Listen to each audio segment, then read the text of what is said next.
نکاح کے وقت جب مولوی صاحب نے شیزہ سے پوچھا تو وہ چند لمحے خاموش رہی۔ مجھے لگا شاید اسے شرم آ رہی ہے، مگر اس کی خاموشی اتنی طویل تھی کہ سب ایک دوسرے کو دیکھنے لگے۔ پھر اس نے بہت دھیمی آواز میں قبول ہے کہہ دیا۔ رخصتی کے وقت جب وہ ابا کے گلے لگی تو اس کی سسکیاں پورے گھر میں سنائی دے رہی تھیں۔ گاڑی جب روانہ ہوئی تو مجھے ایسا لگا جیسے میرا ایک حصہ مجھ سے جدا ہو گیا۔ رات کا وقت تھا اور پورا گھر ایک دم خاموش ہو چکا تھا۔ میں اپنے بستر پر لیٹی دیوار کو دیکھ رہی تھی اور میری آنکھوں سے مسلسل آنسو بہہ رہے تھے۔ مجھے بار بار شیزہ کا خیال آ رہا تھا کہ وہ اس وقت نئے لوگوں کے درمیان خود کو کتنا اکیلا محسوس کر رہی ہوگی۔ اگلی صبح ہم سب جلدی اٹھ گئے اور سامان لے کر شیزہ کے سسرال کی طرف روانہ ہو گئے۔ جب ہم وہاں پہنچے تو ارغمان بھائی کے والدین نے ہمارا بہت گرم جوشی سے استقبال کیا۔ تھوڑی دیر بعد شیزہ اور ارغمان بھائی بھی کمرے سے باہر آ گئے۔ ارغمان بھائی اس کے پاس ہی بیٹھے تھے اور بڑے پیار سے اسے پوچھ رہے تھے کہ شیزہ تمہیں کچھ چاہیے تو نہیں؟ مگر شیزہ بس خاموشی سے سر ہلا رہی تھی۔ اسے جیسے ارد گرد کا کوئی ہوش ہی نہیں تھا۔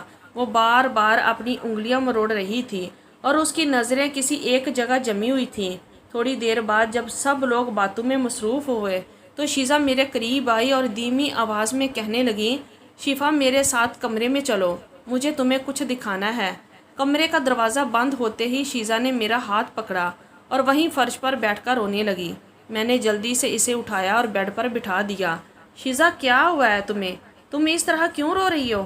دیکھو سب کتنے خوش ہیں، ارغمان بھائی تمہارا کتنا خیال رکھ رہے ہیں۔ شیزہ نے روتے ہوئے کہا، شفا مجھے یہاں سے لے جاؤ، میرا یہاں دم گھٹ رہا ہے، میں یہاں ایک پل بھی نہیں رہ سکتی۔ بس تم کسی طرح امی سے کہو کہ میں بھی تمہارے ساتھ واپس جاؤں گی۔ میں نے اس کے کندھے پکڑ کر اسے جھنجھوڑا اور کہا، شیزہ ہوش میں تو آؤ، تم پاگل ہو گئی ہو کیا؟ شام کو تو تمہیں ویسے بھی مکلاوے کے لیے گھر آنا ہی ہے، تو ابھی جانے کی ضد کیوں کر رہی ہو؟ لیکن وہ بس ایک ہی رٹ لگائے ہوئے تھی کہ میری طبیعت ٹھیک نہیں ہے، مجھے ساتھ لے چلیں۔ میں نے باہر آ کر امی سے جھوٹ کہا، امی شیزہ کہہ رہی ہے کہ اس کے سر میں بہت درد ہے اور وہ چاہتی ہے کہ وہ بھی ہمارے ساتھ ہی گھر چلی جائے۔ شیزہ کی ساس اور ارغمان بھائی اتنے اچھے تھے کہ انہوں نے فوراً اجازت دے دی اور یوں شیزہ ہمارے ساتھ واپس گاڑی میں بیٹھ گئی۔ گھر پہنچنے کے بعد شیزہ سیدھی اپنے کمرے میں چلی گئی اور میں بھی اس کے پیچھے پیچھے اندر آ گئی۔ جیسے ہی میں اندر داخل ہوئی اس نے کمرے کا دروازہ بند کر دیا اور ایک دم سے میرے پیروں میں بیٹھ گئی۔ اس نے میرے پاؤں پکڑ لیے اور زاروں کی طرح رونے لگی۔ میں نے زبردستی اسے کرسی پر بٹھا دیا۔ میرا دل زور زور سے دھڑک رہا تھا۔ میں نے کہا، شیزہ ہوش میں آؤ، تم اس طرح میرے پیروں میں کیوں گر رہی ہو؟ شیزہ نے روتے ہوئے اپنا ہاتھ تھام کر کہنے لگی، شفا صرف تم ہی مجھے بچا سکتی ہو، اگر تم نے میری مدد نہ کی تو میں اپنی جان دے دوں گی۔ میں اس شادی سے خوش نہیں ہوں، میں کسی اور کو پسند کرتی ہوں، میں دانش سے محبت کرتی ہوں اور میں نے یہ شادی صرف ابا کی عزت کی خاطر کی تھی، لیکن اب مجھ سے مزید یہ ناٹک نہیں ہو رہا۔ وہاں ارغمان کے گھر میں میرا دم گھٹتا ہے، جب وہ میرے قریب آتا ہے تو مجھے ایسا لگتا ہے کہ میں مر جاؤں گی۔ میں یہ سن کر بالکل ساکت ہو گئی تھی۔ میں نے کانپتی آواز میں پوچھا، یہ تم کیا کہہ رہی ہو شیزہ؟ اب تمہارا نکاح ہو چکا ہے، تم اب کسی اور کی بیوی ہو اور اس دانش کا ذکر اب کیوں کر رہی ہو؟ شیزہ نے میرا ہاتھ مزید زور سے دبایا اور کہنے لگی، نہیں شفا، میں اسے نہیں بھول سکتی۔ میں نے دانش سے بات کی ہے، وہ کہتا ہے کہ وہ مجھے یہاں سے لے جائے گا، لیکن مجھے تھوڑا وقت چاہیے اور اس وقت تک کے لیے تمہیں میری جگہ وہاں جانا ہوگا۔ دیکھو ہم دونوں بالکل ایک جیسی ہیں، ہماری شکلیں، ہماری آواز، سب کچھ ملتا ہے۔ تم بس میرا یہ جوڑا پہن لو اور میرے زیور پہن لو، کسی کو کچھ پتہ نہیں چلے گا، ارغمان بھی تمہیں نہیں پہچان پائے گا۔ میں نے غصے اور ڈر سے کانپتے ہوئے کہا، شیزہ یہ ناممکن ہے، میں تمہاری جگہ کیسے رہ سکتی ہوں؟ یہ گناہ ہے، اور اگر کسی نے پہچان لیا تو ابا اور امی جیتے جی مر جائیں گے۔ شیزہ نے کہا، شفا اگر تم نہیں گئی تو میں بھی زہر کھا لوں گی۔ کیا تم چاہتی ہو کہ ہمارے گھر سے میری ڈولی کے بعد اب میرا جنازہ نکلے؟ میں وہیں بیٹھ کر رونے لگی تھی۔ ایک طرف میری بہن کی زندگی تھی تو دوسری طرف میرے خاندان کی عزت۔ آخر کار میں نے ہار مان لی اور کہا، ٹھیک ہے، میں شام کو ارغمان بھائی کے ساتھ چلی جاؤں گی، لیکن یاد رکھنا یہ صرف چند دنوں کی بات ہے، اس کے بعد تمہیں اپنی جگہ واپس آنا ہوگا۔ شام ہونے لگی تو میں نے شیزا کا وہ بھاری سوٹ اور اس کے زیور پہنے۔ آئینے میں خود کو دیکھا تو مجھے اپنا عکس بھی اجنبی لگنے لگا تھا۔ میں شفا نہیں لگ رہی تھی، میں بالکل شیزا لگ رہی تھی۔ جب میں کمرے سے باہر نکلی تو ابا نے میرے سر پر ہاتھ رکھا اور ڈھیر ساری دعائیں دیں۔ مجھے ایسا لگا تھا جیسے میں ان کے اعتماد کا گلا گھونٹ رہی ہوں۔ ارغمان بھائی باہر کھڑے تھے۔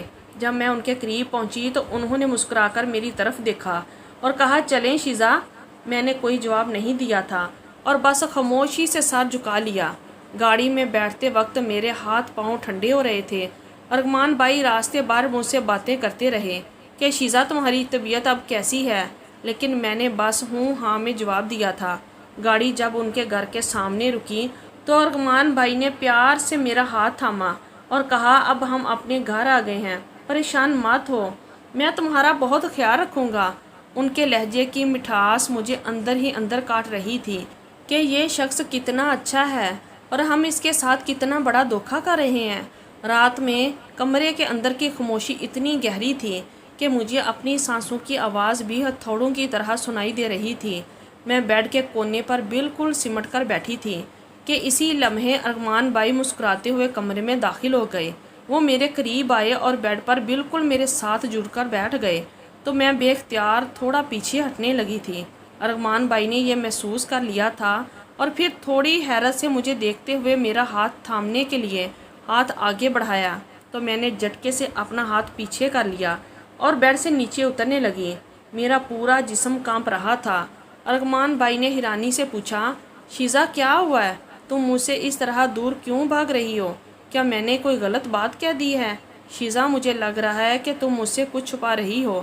تمہارا لہجہ، تمہاری خوشبو، سب کچھ بدلا بدلا سا لگ رہا ہے۔ کیا بات ہے؟ مجھے بتاؤ۔ کیا تم اس شادی سے خوش نہیں ہو؟ کیا تم میرا لمس بھی برداشت نہیں کر پا رہی؟ ان کا یہ سوال میرے دل پر کسی تیر کی طرح لگا تھا۔ میں نے ہمت جمع کی اور ٹوٹے ہوئے لہجے میں کہا، ارغمان بھائی، مجھے آپ سے کچھ کہنا ہے۔ جو آپ دیکھ رہے ہیں وہ حقیقت نہیں ہے۔ میں وہ نہیں ہوں جو آپ سمجھ رہے ہیں۔ ارغمان بھائی نے ماتھے پر بل لا کر مجھے دیکھا اور پوچھا، کیا مطلب ہے تمہارا؟ اور تم مجھے بھائی کیوں کہہ رہی ہو؟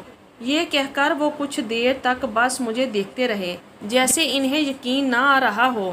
پھر ان کے لب لرزنے لگے اور انہوں نے دبی آواز میں پوچھا، شفا، تم یہاں؟ تم شیزا کے کپڑوں میں یہاں کیا کر رہی ہو؟ پھر میں نے روتے ہوئے سارا سچ اگل دیا تھا۔ وہ گھٹنوں کے بال میرے سامنے بیٹھے تھے اور ان کی آنکھوں سے آنسو نکل کر ان کے گالوں پر بہنے لگے تھے۔ انہوں نے بہت دھیمے سے کہا، شفا، تم لوگوں نے میرے ساتھ اتنا بڑا مذاق کیوں کیا؟ کیا میری محبت اس قابل تھی کہ مجھے اس طرح ذلیل کیا جاتا؟